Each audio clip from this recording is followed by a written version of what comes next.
ଆଚାର୍ଯ୍ୟ ଯେ ବାବା ଛୋଟ ହେଇଛନ୍ତି ଛୋଟ ପିଲା ତାଙ୍କୁ ଦୁଇଟା ଚକ୍ଲେଟ ଦେଲେ କହିଲେ ଚାଲନ୍ତୁ ଏ ଚକ୍ଲେଟ ନିଅନ୍ତୁ ଆଜ୍ଞା। ସେତେବେଳେ ସଙ୍ଗେ ସଙ୍ଗେ କହୁଛନ୍ତି ମୁଁ ମୋ ମାଆକୁ ଟିକେ ପଚାରିକରି ଆସେ। ଘରକୁ ଦୌଡ଼ିକିରି ପଳେଇଲେ ଦେଖିଲେ ତାଙ୍କର ମା ବସିଛନ୍ତି। ମା କହୁଛନ୍ତି ମା ଜଣେ ଦାଦା ମତେ ଚକ୍ଲେଟ ଦେବାକୁ କହୁଛନ୍ତି ମୁଁ ନେବି ସେ ଚକ୍ଲେଟ। ସଙ୍ଗେ ସଙ୍ଗେ ତାଙ୍କର ମା ଆଖିରେ ଛାଡ଼ି ଦଉଛନ୍ତି କହିଲେ ସେଠି ଜେଜେମା ବସୁଛନ୍ତି ଜେଜେମାଙ୍କୁ ପଚାର। ଏବଂ ସଙ୍ଗେ ସଙ୍ଗେ ସେ ଜେଜେମାଙ୍କୁ ପଚାରୁଛନ୍ତି ମା ମୁଁ ଚକ୍ଲେଟ ନେବି ଜେଜେମା ମୁଁ ଚକ୍ଲେଟ ନେବି। ସେତେବେଳେ ତାଙ୍କର ଜେଜେମା କହୁଛନ୍ତି ଯାଉ ଚକ୍ଲେଟ ନେଇକିରି ପଳେଇ ଆସ। ସେ ଦୌଡ଼ିକିରି ଗଲେ ଏବଂ ଚକ୍ଲେଟ ନେଇକିରି ଆସିଲେ ଦୁଇଟା ଚକ୍ଲେଟ। ପୁଣି ନେଇକିରି ଆସେ ତାଙ୍କ ମାଆଙ୍କୁ ସେ ଦଉଛନ୍ତି କହିଲେ ମା ତୁମେ ଚକ୍ଲେଟ ନିଅ।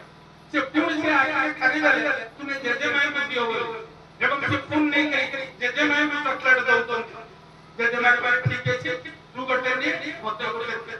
ତାମାନେ ଏଉ ଗୋଟେ ଶିକ୍ଷା ସେ ଲାଭ କରୁଛନ୍ତି ଯେ କିପରି ଭାବରେ ଘରର ପ୍ରତ୍ୟେକ ଜିନିଷ ଆସିଲେ ଘରର ଯେ ଗୁରୁଜନ ବା ଘରର ଯେ ଶ୍ରେଷ୍ଠ ବ୍ୟକ୍ତି ଆଗେ ତାଙ୍କୁ ଦେବାକୁ ପଡେ। ତାଙ୍କରି ନିର୍ଦ୍ଦେଶରେ ଜିନିଷଟା ଆଣିବାକୁ ପଡେ। ଇଏ ସବୁ କଥା ଗୁଡ଼ିକ ଆମେ କିନ୍ତୁ ଆମ ଘରେ ସେ କଥା ଆମେ ଶିଖେଇନାହାନ୍ତି।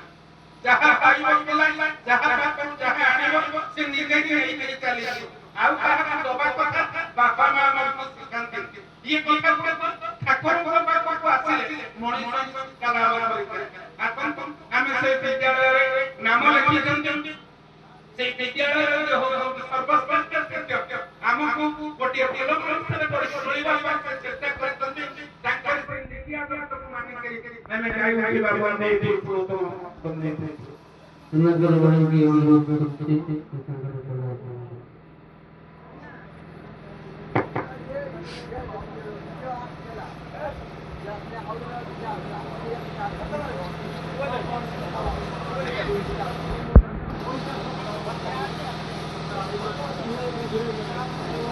বন্দে লইল সত্যত ভারত আমার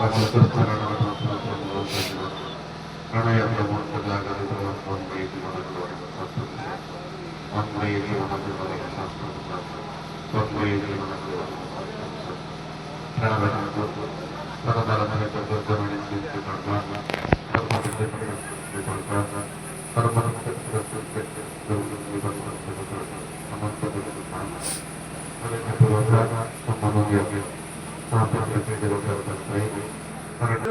ଏଇ ସମୟରେ ବି ସେ କଣ ହବ କହିଲେ ଭାରତରେ ଗୋଟେ ସନ୍ଥ ହବ ବୋଲେ ସେ ବୈଜ୍ଞାନିକ ଭାବେ ହବନି ଗୋଟେ ସନ୍ଥ ଗୋଟେ ସାଥ ହବ।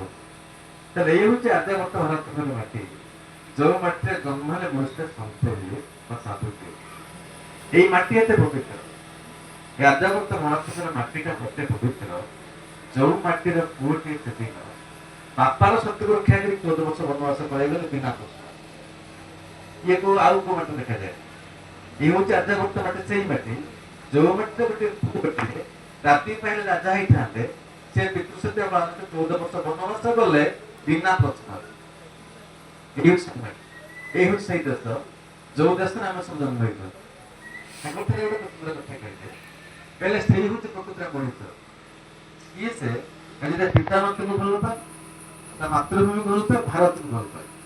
ଏଇ ଆମ ସଂସ୍କାର ହେଉଛି ଯେ ଆମେ ବାପା ମାଙ୍କୁ ଭଲ ପାଉ, ଆମ ଦେଶକୁ ଭଲ ପାଉ, ମାଟିକୁ ଭଲ ପାଉ, ଆମ ସଂସ୍କୃତିକୁ ଭଲ ପାଉ।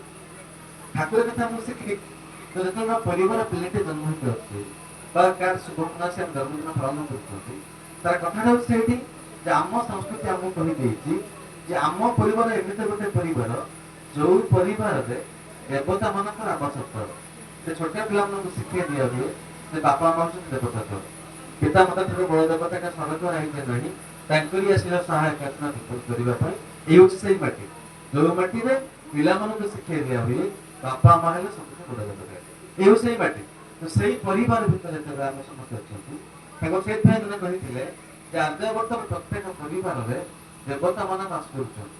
ପିତା ମାତା ସେଠି ଦେବତା, ଗୋଟେ ବୋହୂଟି ଆସିଲେ ସେ ହଉଛି ଗୃହିଣୀ ଲକ୍ଷ୍ମୀ ବୋଲିକିରି ବିଭିନ୍ନ ଭାବରେ ବିଭିନ୍ନ ପ୍ରକାର ବର୍ଣ୍ଣନା କରୁଛନ୍ତି।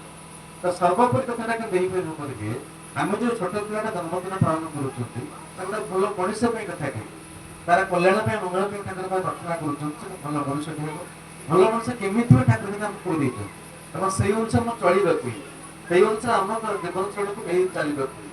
ଗୋଟେ ପିଲାଟାକୁ ବୁଝେଇଲେ ସେ ବୁଝିପାରିବ ବା ଯେ ବୁଝେଇଲେ ହୁଏତ ସେ ବୁଝେଇଥିବ ପୁଣି ତାକୁ ଭୁଲି ପକେଇବ ପିଲାଟା କହିଲେ ସେ ମନେ କିଛି ଦିନ ତାପରେ ଭୁଲି ପକାଏ କିନ୍ତୁ ପିଲା ନା ପରେ ପୁରା ବହୁତ ଯତ୍ନ ମନେ ସେଇଥିପାଇଁ ଯେ ପିଲାମାନଙ୍କୁ ଆମ କରିକି କରିବା ଶିଖେଇବାର ଅଛି ତାକୁ ସେଇଥିପାଇଁ ଗୋଟେ ବାଣୀ ଦେଇ କହିଥିଲି ନା ଯେ ଦରଟି କଥାରୁ ସମୟ କରି କରାଇ ଯାହା ଶିଖେଇବ ମାନେ କରିକିରି ଯାହା ଶିଖେଇବ ପିଲାକୁ ଆମେ ଛୋଟ ପିଲାମାନଙ୍କୁ ଅନେକ ଉପଦେଶ ଦଉ ଠାକୁର କିନ୍ତୁ କହିଲେ ବେଶୀ ଉପଦେଶ ଦେଇ ପିଲାମାନଙ୍କୁ ଆମେ କିଛି ନାହିଁ ବେଶୀ ଉପଦେଶ ଦେଲେ ପିଲାମାନଙ୍କର ଉପଦେଶ ସହଣୀ କ୍ଷମତା ବଢିଯାଏ କିଛି ଉପଦେଶ ଶୁଣି ଶୁଣି ଶୁଣି ଶୁଣି ଶିକ୍ଷା ବଦଳେଇକି ଆଉ ଉପଦେଶ କାମ କରିବ ତେଣୁ ପିଲାମାନଙ୍କୁ ବଡ ମଣିଷ କରି ଦେଖାଲେ ବାପା ମା ଖାଲି ନୁହନ୍ତି ପଢା ପଡିଶୀ ଆତ୍ମୀୟ ସ୍ୱଜନ ଗୁରୁ ଗୁରୁଜନ ତାର ଚାରିପଟ ଯୋଉମାନେ ଅଛନ୍ତି ସମସ୍ତଙ୍କୁ ଆଗେ ଇଷ୍ଟ ଚଳନରେ ଚାଲିବାକୁ ହୁଏ ଗୁରୁଙ୍କ ଜୀବନରେ ଚାଲିବାକୁ ହୁଏ ଏବଂ ସେଇ ଚାଲିବା ଭିତରେ ବି ପିଲା ଶିଖେ ତ ସେଇଥିପାଇଁ କହିଗଲା ଯେ ଦରଟି କଥାରୁ ସମୟ କରି କରାଇଟା ଶିଖେଇବୁ ଆମେ ପିଲାମାନଙ୍କୁ ଦରଟି କଥା କହିବାକୁ କାହିଁକି ନା ବଡ ହେଇଗଲା ପରେ ଯେ ଦେଖିଥିବେ ଗୋଟେ ପିଲା ଭିତରେ ଏତେ ଅପ୍ରତ ଶକ୍ତି ଭରପୁର ହେଇକି ରହିଛି